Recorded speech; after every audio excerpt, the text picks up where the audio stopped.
After 10 years of being left out, I bought a beachfront resort. Then I filled every room and told my mom, just like your house, mine's full. They got exactly what they gave. Can you imagine spending years, decades, trying to earn your own family's love and a place at their table, only to be systematically pushed aside and ignored? For so long, I was the forgotten middle child, always on the outside looking in. But last week, I finally got to deliver the ultimate mic drop, and believe me, it was incredibly sweet. My name's Samantha, I'm 34 now, and I used to be just there. We grew up in a pretty typical middle-class suburb outside Boston. Mom, Dad, my older brother Ryan, my younger sister Megan, and then there was me. Right from the start, the family dynamic was painfully clear. Megan was Mom's obvious favorite. Dad practically lived for Ryan and me.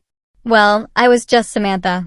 My mom, Caroline, was a high school English teacher, and let me tell you, she had a flair for the dramatic and an almost obsessive need for everything to appear perfect. She'd grown up with nothing, but she married my dad, an accountant whose career steadily climbed. Mom always had these big dreams of social climbing, and she projected those ambitions onto us kids in the most unfair ways.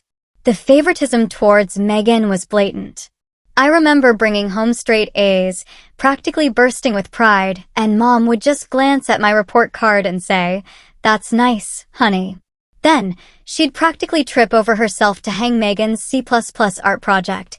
You know, the one where the colors just barely stayed within the lines, on the refrigerator.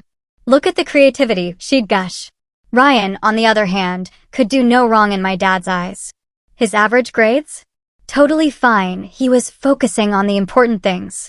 His participation trophies? Oh, they were displayed prominently in the living room, practically under a spotlight. Dad was a quiet man, always avoiding conflict. If I ever tried to talk to him about how unfair things felt, he'd just pat my shoulder and say, "Your mother means well," or "That's just how families are, Sammy." His passivity, honestly, just enabled the whole toxic dynamic to fester for years.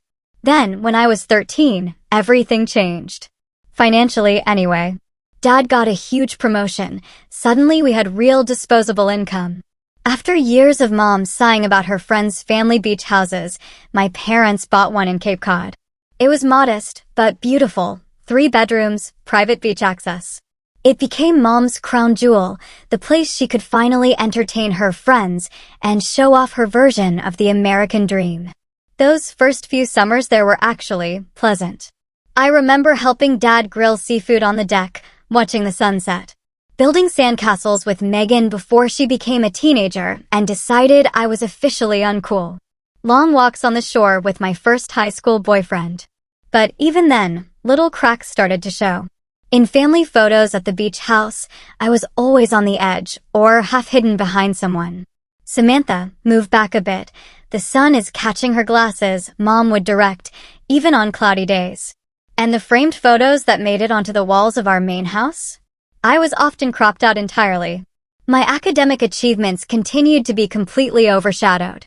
When I got into the advanced science program, Mom just nodded, already prepping for Ryan's basketball game. When I won the state science competition, she was busy helping Megan prepare for a minor role in the school play. "Your father and I can't be everywhere at once, Samantha," she'd sigh, exasperated, whenever I dared to express disappointment. The beach house quickly became Mom's ultimate status symbol. She joined the local yacht club, even though we didn't own a yacht. She started hosting these elaborate weekend gatherings for her Cape friends, mostly other homeowners she desperately wanted to impress. During these events, I was always on kitchen duty or asked to keep an eye on the younger kids, while Megan was introduced around as my youngest, so talented in the arts. By the time I graduated high school as valedictorian, I was used to being a background character in my own family. I'd built a life around academic success and a small, tight circle of friends who actually valued me for who I was. I truly thought going to college would change things. That maybe distance would make my family appreciate me more. I couldn't have been more wrong. The real exclusion began when I decided to attend MIT instead of my mother's alma mater, Wellesley College. Engineers aren't very feminine, dear, she commented when I showed her my acceptance letter. And you already struggle with that. The subtle digs at my appearance had been a constant throughout my adolescence. I preferred practical clothes over the dresses and makeup Mom tried to force on me. My first semester at MIT was challenging, yes, but also exhilarating. I finally found my people, other women in STEM who shared my passion for solving problems and building things. When Memorial Day weekend approached at the end of my sophomore year, I just assumed I'd join the family in Cape Cod, like we always had. The Wednesday before the long weekend, I called home to coordinate my arrival. "Oh, Samantha," Mom said, sounding surprised, "we assumed you'd be too busy with your new internship. We've already invited the Hendersons to use your room." I'd mentioned that internship once, in passing. It wasn't even starting until mid-June. That was the first accidental exclusion, but it set the pattern. When I tried to discuss my hurt feelings the next time I visited home, Mom's response was classic: "You're being overly sensitive, as usual. We thought you were focused on your career. Don't make this about you." Over the next few years, the pattern became unmistakable. Invitations to family gatherings at the beach house came last minute, if at all. It was always a spur-of-the-moment thing, they'd claim, despite the elaborate preparations clearly visible in my sister's Instagram photos.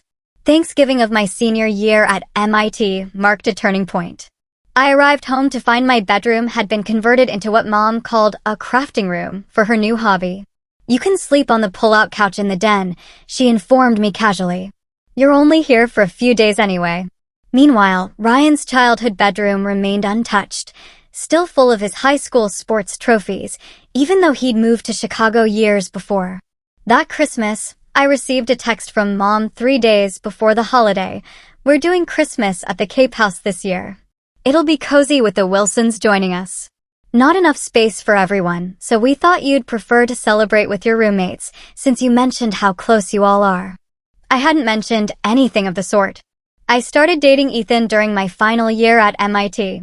He was studying architecture at Harvard, and he was the first person outside my close friends to notice and call out the exclusion pattern. "It's not normal, Sam," he said after I was forgotten from a family 4th of July gathering. "They're gaslighting you." Over the next 5 years, I made countless attempts to repair whatever was broken in our family dynamic. I sent thoughtful gifts, made regular calls, visited whenever I was allowed to. During one rare visit to the beach house, I overheard my brother Ryan tell his wife, "I know it's not fair how they treat Sam, but Mom gets so defensive if anyone brings it up." Yet, he never stood up for me publicly. As a way to process what was happening, I started documenting the exclusions, saving text messages, emails, social media posts that showcased the pattern. My therapist suggested this wasn't obsessive, but rather a way to validate my own experiences when my family was trying to convince me it was all in my head. The emotional toll was immense. I remember seeing Instagram photos of a family vacation to Martha's Vineyard that I knew absolutely nothing about. Everyone was smiling, even extended family members I barely knew. I broke down in my apartment, sobbing until my roommate found me curled up on the bathroom floor. That was when I started therapy. Dr. Lisa Hartman helped me understand the dynamics of family scapegoating and how my mother's narcissistic tendencies had cast me in the role of the outsider. "You can't change them," she explained gently, "but you can change how you respond to the situation." The final straw came during a Labor Day weekend, 5 years after graduation. Not only was I not invited to the beach house gathering, but my mother had the audacity to invite Ethan, my boyfriend of 3 years. "We thought you'd be busy with work as usual, but Ethan mentioned he's never been to Cape Cod," she said when I confronted her.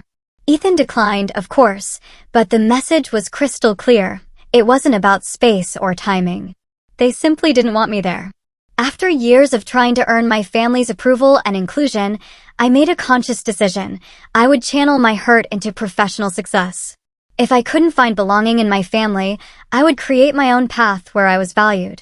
I started my career at a promising tech startup in Boston, developing software for property management systems. The irony wasn't lost on me, helping others manage their vacation properties while being excluded from my own families. The job was demanding but rewarding, and I quickly established myself as a problem solver who could bridge the gap between technical challenges and business needs. While working full-time, I started moonlighting on a side project. Having experienced firsthand the emotional connection people have to vacation properties, I recognized a gap in the market. Existing rental platforms were transactional, but I envisioned something more personal, a platform that would connect travelers with unique coastal properties while also telling the stories of these special places. I named it Coastal Connect and coded the first version myself on weekends and late nights. When a small test launch showed promising results, I took the biggest risk of my life. I approached several venture capital firms with my prototype and business plan. To my surprise and delight, Horizon Ventures saw the potential and offered initial funding.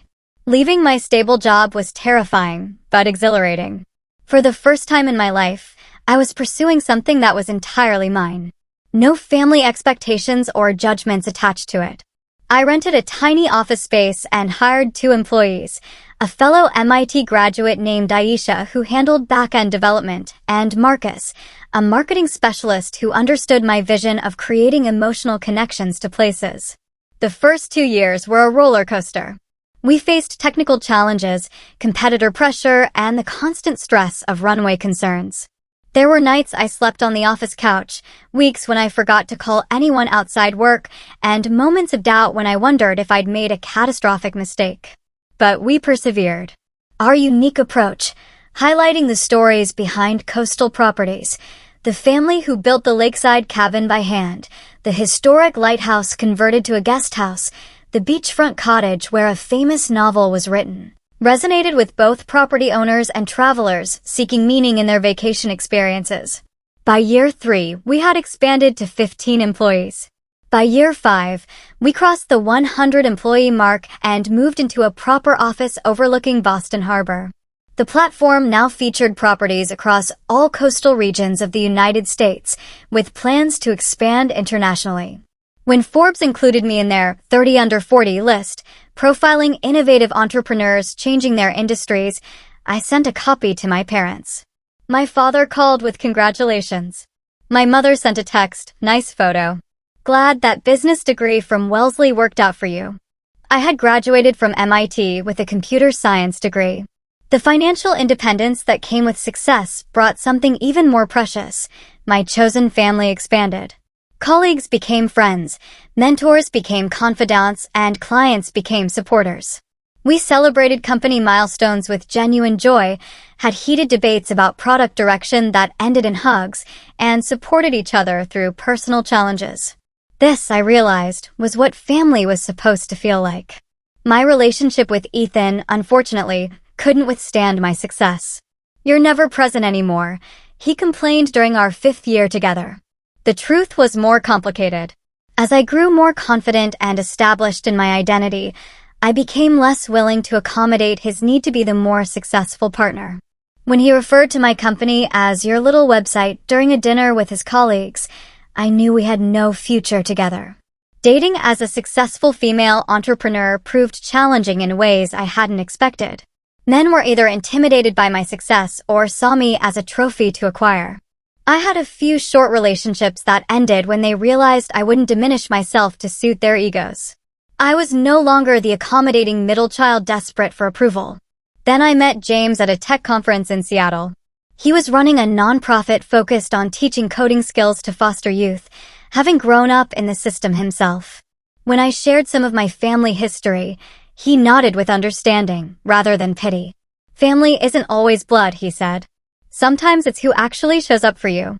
His emotional intelligence and complete comfort with my success were refreshing. As Coastal Connect continued to grow, we attracted acquisition offers from larger travel platforms. After careful consideration with my team and advisors, we decided to remain independent but pursue an IPO. The day our company went public was surreal.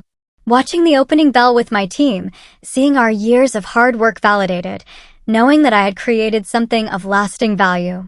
At 33, I became a multimillionaire, at least on paper. The financial security was nice, but the true reward was proving to myself that I could create something meaningful from the pain of exclusion. I had turned my understanding of belonging into a successful business that helped others create memories in special places. The irony wasn't lost on me. The discovery of what would become my own beachfront property happened entirely by accident. I was on a business trip to Florida's Gulf Coast, scouting potential premium properties for a new exclusive collection tier on Coastal Connect. James had joined me, turning the business trip into a mini vacation. We were driving along a less developed stretch of coastline when I spotted it, a modest but charming resort with a weathered "For Sale" sign swinging in the sea breeze. Serenity Shores Resort, the sign read, with a phone number below. Something about the property just called to me, and I asked James to pull over. Walking the grounds, I was struck by an unexpected sense of déjà vu. The main building had the same weathered cedar shingles as my parents' Cape Cod house, but on a much grander scale. The property featured a central lodge with reception and common areas, plus 12 separate cottage units facing the ocean, each with its own private deck. The resemblance to an expanded version of my family's beach house was uncanny. "It looks like your mom's place," James observed quietly as we peered through windows, but with room for everyone. My first thought, honestly, was that purchasing it would be an act of petty revenge, a way to say, "I have my own beach house now, and it's better than yours." I dismissed the idea as childish, and we continued our tour of other properties. But that night in our hotel room, I couldn't stop thinking about Serenity Shores. The next morning, I called the number on the sign and arranged to meet with the property agent. Lisa, a straightforward woman in her 50s, gave us a proper tour and shared the resort's history. Built in the 1970s by a couple who wanted to create a family-friendly beach retreat, it had passed to their son, who had maintained it lovingly, but was now retiring to Arizona to be near his grandchildren. "It's been in the same family for almost 50 years, Lisa explained. "They're hoping to find a buyer who will keep its character, rather than tear it down for condos." The price was substantial, but not unreasonable given the prime beachfront location. Still, I hesitated. Was I considering this purchase for the right reasons? I consulted with my financial advisor, Morgan, who reviewed the property details with professional detachment. Sentimentality aside, she concluded, it's actually a solid investment. Tourism in this area is growing steadily. The property is well maintained with good bones, and beachfront real estate in Florida isn't exactly going to decrease in value. I spent the next week researching everything about the resort: occupancy rates, revenue history, renovation needs, local regulations, and future development plans for the area. The more I learned, the more I could see its potential, not just as an emotional purchase, but as a sound business decision. 2 weeks later, I arranged to meet the owners, Eleanor and Henry Thompson, over dinner at a local seafood restaurant. They shared stories of the families who had been coming to Serenity Shores for generations, the wedding proposals on the beach, the milestone anniversaries celebrated in the gathering room. "We're not just selling a property," Eleanor said, her eyes misting slightly. "We're passing on a place where people have made their most precious memories." Something shifted in me during that conversation. This wasn't about one-upping my mother anymore. It was about creating a place of genuine welcome, the exact opposite of what I had experienced for so many years. I made an offer the next day, slightly below asking price, but with a promise to maintain the character of the resort and retain the current staff. After some negotiation and a slightly increased offer, the Thompsons accepted. The closing process took 2 months, during which I flew down twice more to walk the property and begin planning improvements. The night after closing, I stayed alone in the owner's cottage, now my cottage, sitting on the deck with a glass of wine, watching the sunset over the Gulf. I felt a complex mixture of emotions: pride in what I had accomplished, lingering sadness for the family bonds I had never truly had, excitement for what this place could become, and a surprising sense of peace. The renovations began the following week. I hired a renowned interior designer, Sophia Chin, who specialized in coastal properties.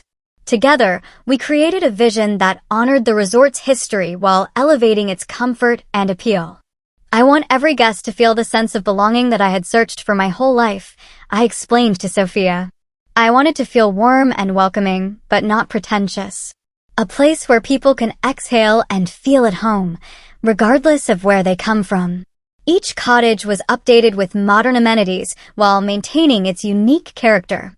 The main lodge was reconfigured to create more gathering spaces, a library with oversized chairs for reading, a game room that would appeal to all ages, a state-of-the-art kitchen for cooking classes featuring local seafood.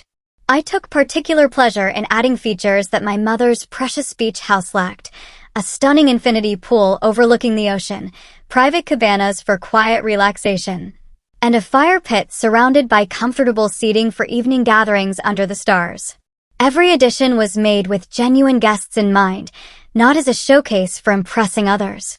As the renovation neared completion, I decided to change the name. While Serenity Shores had served the resort well, I wanted something that reflected my vision for its future. After much consideration, I settled on Harmony Haven, a place where diverse people could come together in a harmonious environment, finding the sense of welcome and belonging that I had sought for so long. Looking at the resort's transformation, I realized I had created something far more significant than a response to my family's rejection. I had built a physical manifestation of the welcome I had always craved, and now I could extend that welcome to others. News of my resort purchase reached my family through the most predictable channel: social media. I had posted a few professional photos of Harmony Haven on my Instagram account, mentioning my excitement about this new venture. Within hours, a mutual family friend had texted my mother. Caroline's phone call came the next day. Her voice carried that familiar tone of forced casualness that always preceded criticism. "Samantha, darling, Janice Peterson showed me pictures of some hotel you've bought in Florida. Isn't that a rather impulsive decision for someone in?" I explained that it was actually a 12-cottage beachfront resort, not a motel, and that I had done extensive due diligence before purchasing. "It's a sound investment with excellent growth potential," I added, knowing the business justification would be my strongest defense. "Well, I just hope you know what you're doing," she replied. "Property management is complicated. Your father and I have had the Cape House for 20 years, and it's constant work." I bit back the observation that I'd been excluded from that house for half of those 20 years, and instead thanked her for her concern. The conversation ended with her typical dismissive, "Well, good luck with that," that had punctuated so many of our interactions over the years. My brother Ryan was next, sending a congratulatory text that quickly segued into, "So when can the family come for free vacation, LOL?"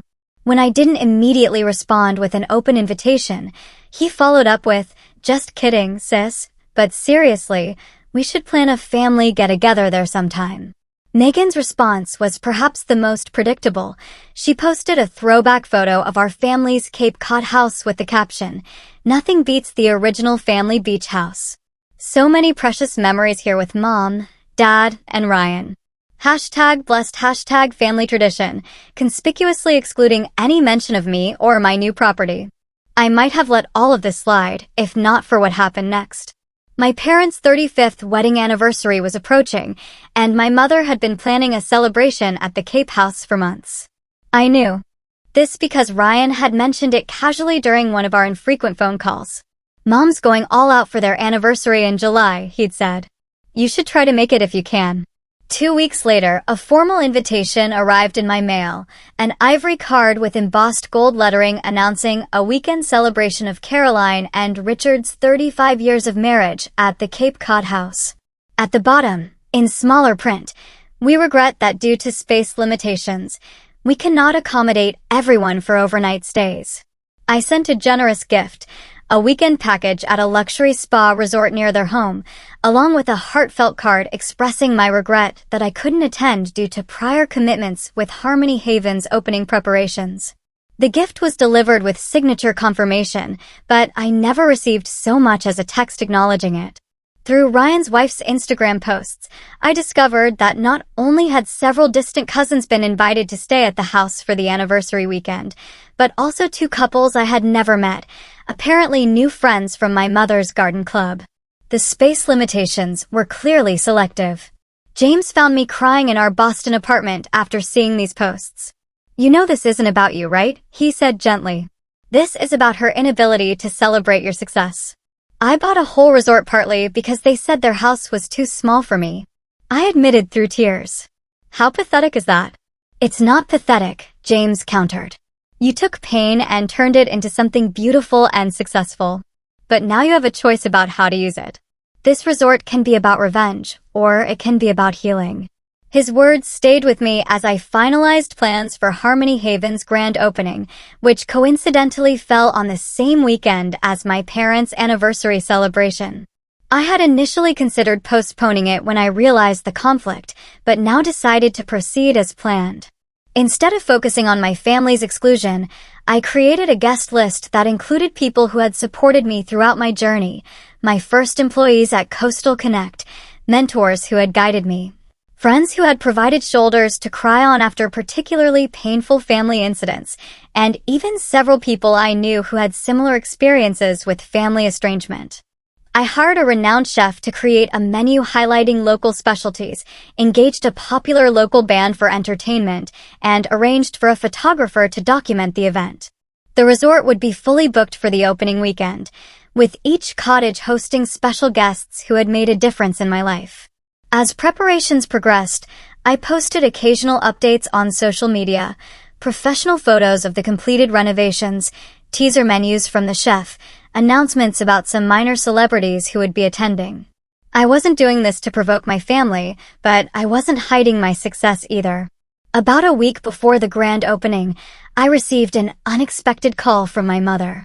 The resort's renovation had been featured in a regional lifestyle magazine, which apparently one of her Cape Cod friends had seen.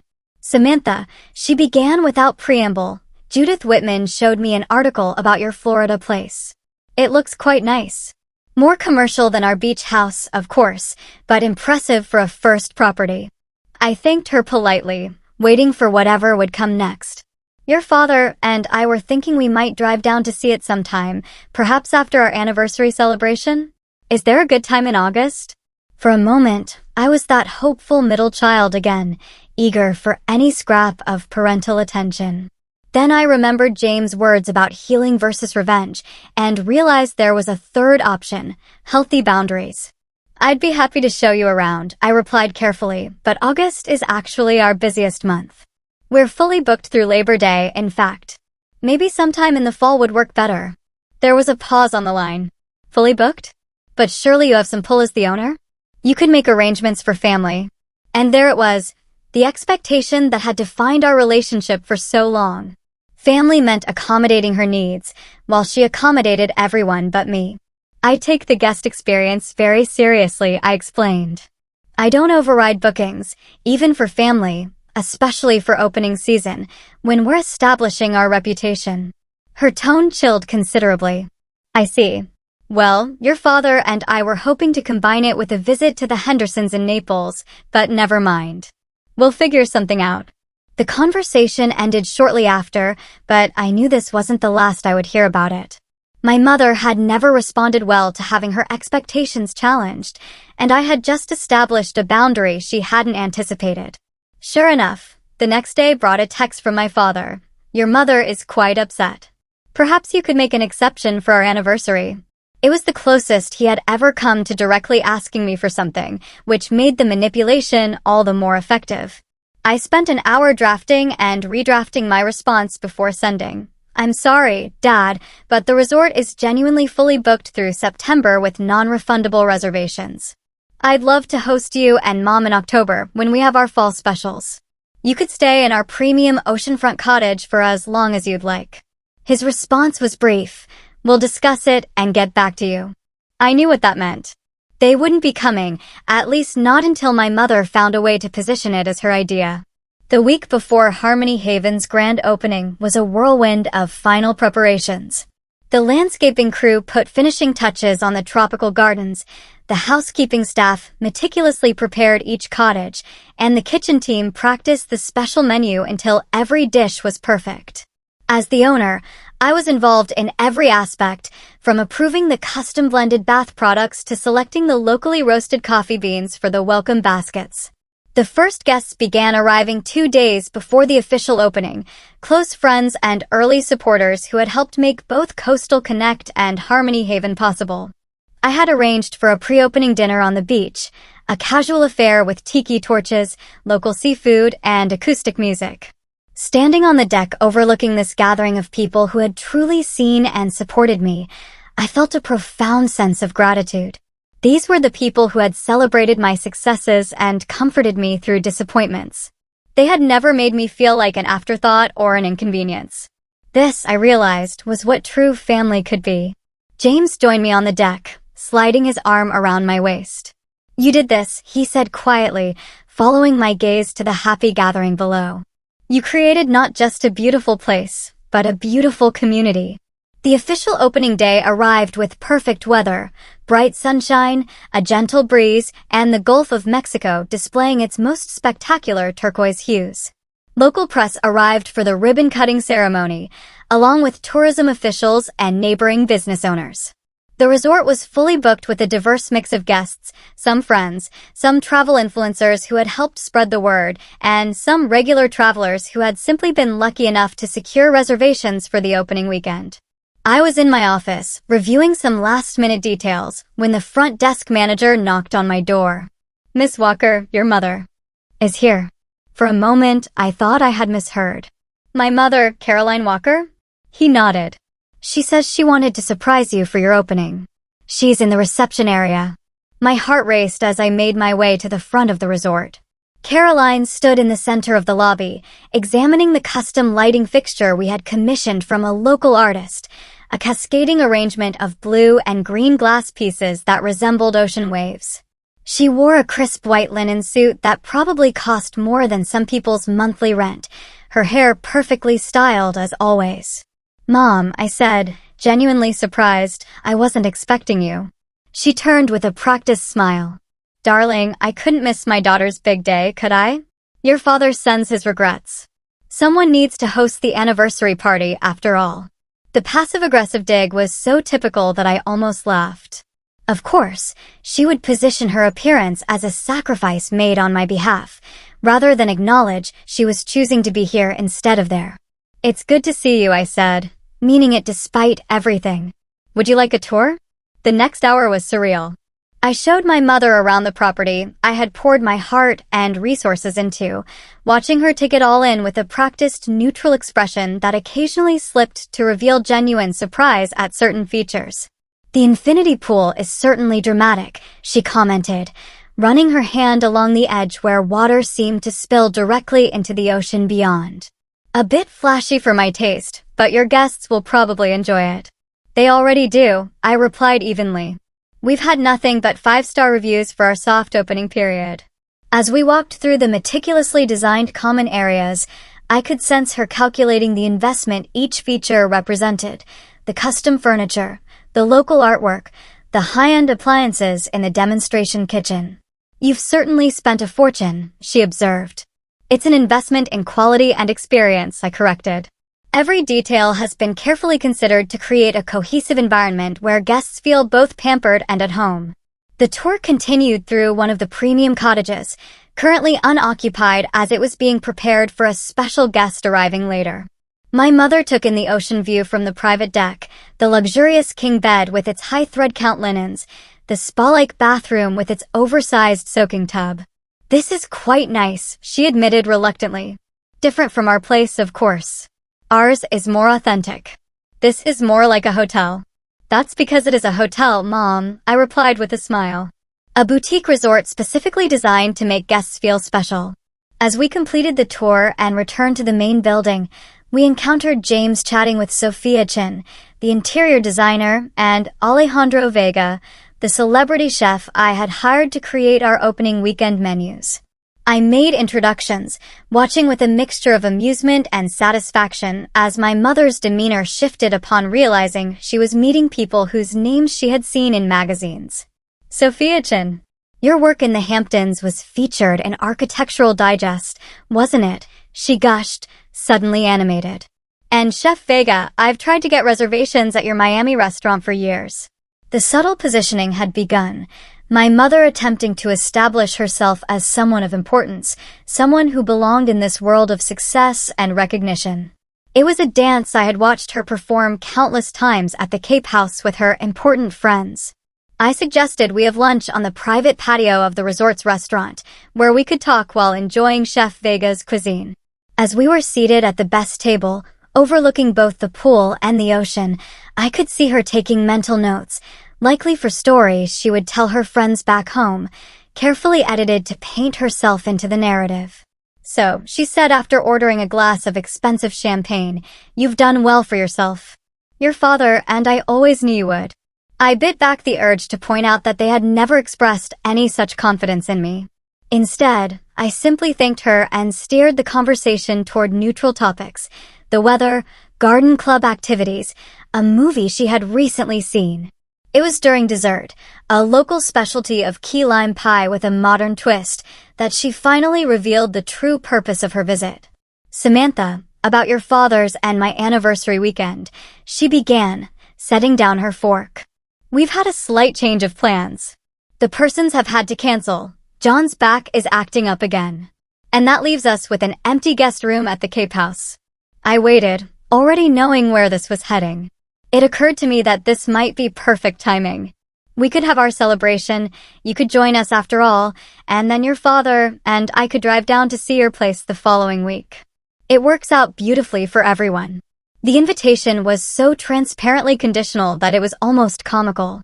Now that she had seen the resort, met the celebrities, and calculated the success it represented, I was suddenly welcome at the anniversary party that had been planned without me. "That's a thoughtful offer, Mom," I replied carefully. "But unfortunately, I can't leave the resort during our opening weeks.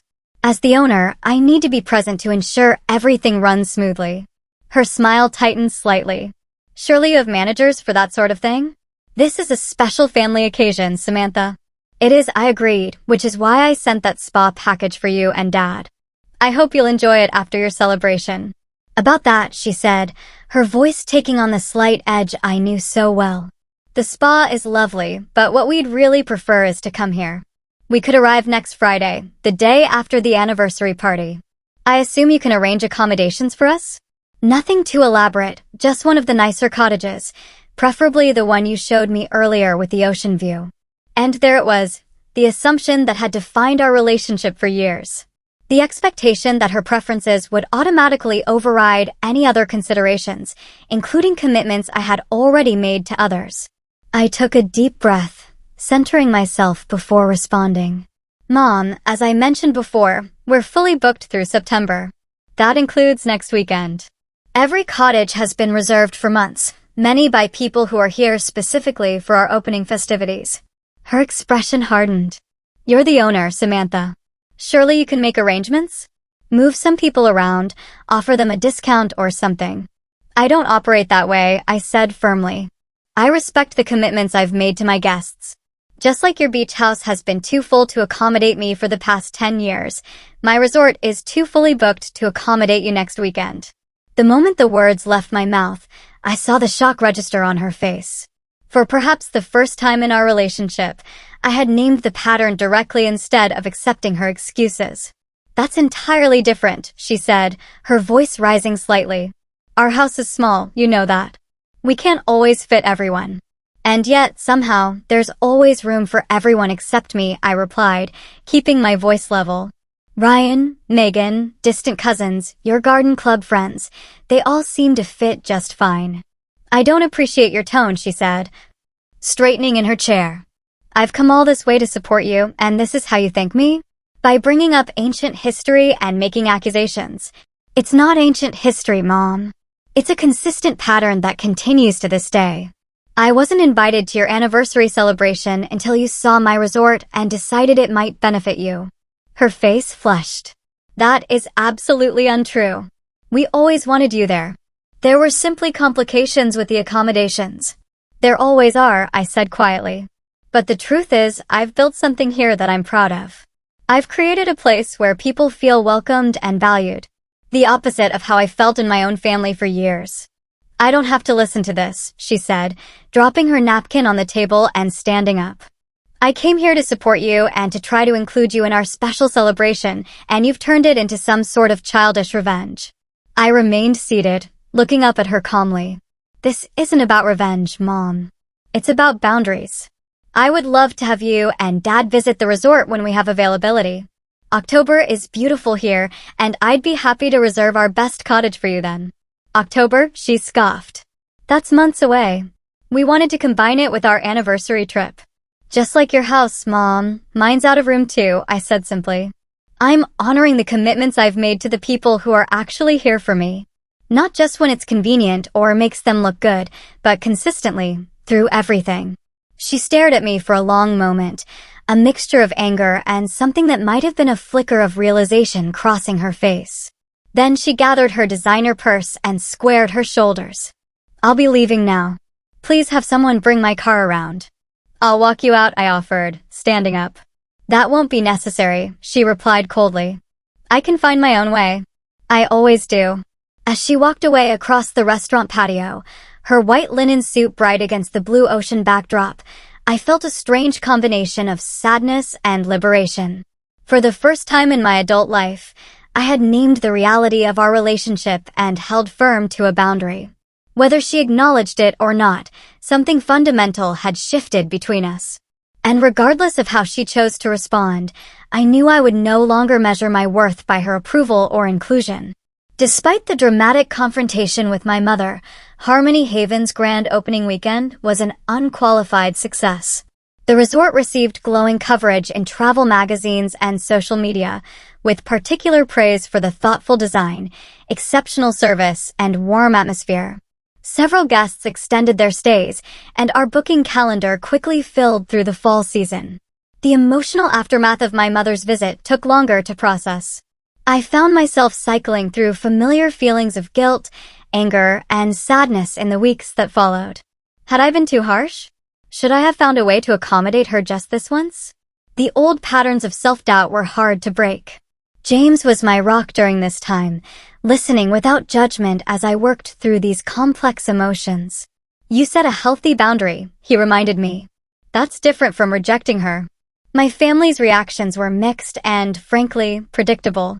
My father called a week after the confrontation, his voice carrying its usual conflict-avoidant tone. Your mother is quite upset, Samantha. Perhaps you could call and apologize for the sake of family harmony. I'm open to talking with her, I replied carefully, but I won't apologize for stating the truth or setting boundaries. Ryan surprised me with an unexpected show of support. He called late one evening after the kids were in bed. I saw the photos of your resort, he said. It's amazing, Sam. And I know Mom has always been harder on you. I should have said something years ago. Why didn't you? I asked, not accusingly, but genuinely curious. His sigh carried years of complicated family dynamics. It was easier not to. I'm not proud of that. Megan predictably doubled down on her loyalty to our mother, posting a series of throwback photos from family gatherings at the Cape House with captions about true family values and supporting parents in their golden years. I simply muted her accounts rather than engaging. As summer transitioned to fall, I channeled my energy into making Harmony Haven everything I had envisioned. We established a chosen family weekend, offering special rates and activities for groups of friends who consider themselves family. These weekends quickly became some of our most popular events, often booking out months in advance. Inspired by my own journey, I created a scholarship program for young entrepreneurs from difficult family backgrounds, providing both financial support and mentoring. The application essays I read reinforced what I already knew. Family trauma was common, but it didn't have to define one's future. In October, I received an unexpected email from my mother. The subject line read, "Simply thinking of you." The body of the email was brief. Your father and I have been reflecting on our family dynamics. If the October offer still stands, we would like to visit your resort. Caroline. It wasn't an apology, but it was an opening. After consulting with James and my therapist, I responded with dates that would work and confirmed that our best cottage would be available for them. I look forward to showing you Harmony Haven in the beautiful fall season, I wrote, with love, Samantha. Their visit was neither the complete reconciliation I had once desperately hoped for, nor the disaster I had sometimes feared. My father seemed genuinely impressed by what I had built, while my mother maintained a polite appreciation that occasionally revealed glimpses of genuine admiration. We had dinner together each night, carefully navigating conversations that stayed mostly in safe territory. On their final evening, as we shared dessert on the deck of my private cottage, my father cleared his throat in the way he always did before saying something difficult. "I owe you an apology, Samantha," he said, surprising me. "I should have been more present, more aware of how you were being treated. I failed you as a father." Tears sprang to my eyes unexpectedly. In all my imagined scenarios of family reconciliation, I had never anticipated my father taking this kind of responsibility. My mother didn't offer a direct apology, but later that evening, as they prepared to leave, she held my hands in hers and said, "You've built something remarkable here, Samantha. Something entirely your own." I'm beginning to understand that now. It wasn't everything, but it was something, a crack in the wall of denial that had defined our relationship for so long. In the year that followed, our family relationship slowly evolved. Some improved. My father began calling regularly, genuinely interested in my life and business. Others maintained a polite distance. My mother and I established a pattern of monthly phone calls that stayed in safe conversational territory. And some remained complicated. Megan continued to view my success with a mixture of envy and resentment that made real connection difficult. James proposed on the private beach of Harmony Haven during a spectacular sunset in December, presenting a ring that represented our journey together. Not a traditional diamond, but a rare blue sea glass surrounded by small pearls. "Because you turn the rough edges of life into something beautiful," he explained. As Harmony Haven celebrated its first anniversary, I reflected on the journey that had led me here. The resort had exceeded all business projections, but its true success couldn't be measured in occupancy rates or profit margins. Its greatest achievement was in becoming a place of genuine belonging, for guests, for staff, for the community we had created, and ultimately for me. The exclusion that had once wounded me so deeply had led me to create a space specifically designed for inclusion. The rejection I had experienced had taught me the profound importance of welcome. The family that couldn't make room for me had inspired me to build a place with room for everyone. That's the thing about life's most painful experiences. They can destroy us, or they can transform us. They can make us smaller and more fearful, or they can challenge us to create something new and beautiful from the broken pieces. I chose to build rather than break. I chose to create rather than simply criticize.